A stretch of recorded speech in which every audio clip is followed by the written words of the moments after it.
Hey guys, this is suitedeule for pokerstrategy.com, and this is the first part of my probably 4-part series on moving up in PLO. Main concept will be that I'm going to play 4 sessions at PLO 10, PLO 25, PLO 50 and PLO 100, and afterwards I'm just going to review them. I did kind of the same series for the German community. There I did also a PowerPoint presentation with some general advice on playing these stakes. I'm not going to do that again. I think this might as well fit into the session review.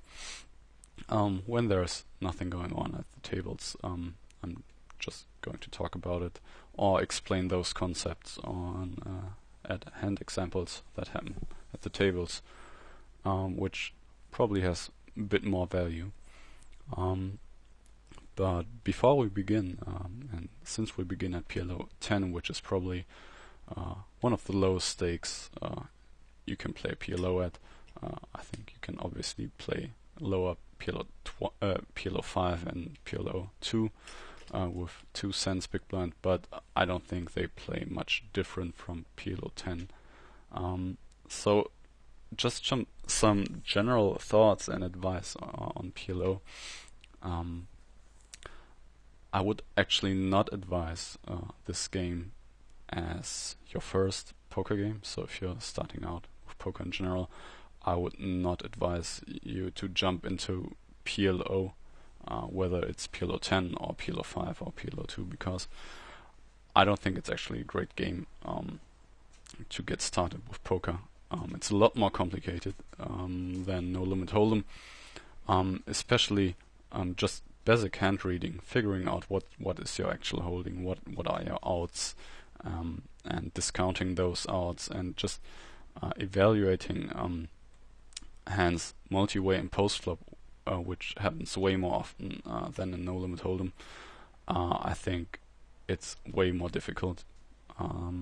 Also,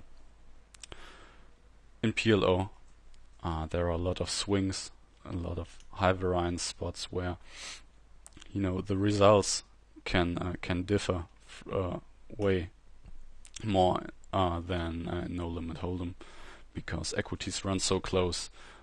You will generally not get the results you desire or you deserve from your skill set, and it can happen that you even though you make constantly the right decision, you can just have brutal downswings of more than 20 or 30 stacks, which for a beginning player is probably very hard to understand and to grasp. And for a beginning player to continuously play his A game, that's probably pretty tough if you're facing that much quote unquote injustice, because you're constantly playing right and you're just losing your money.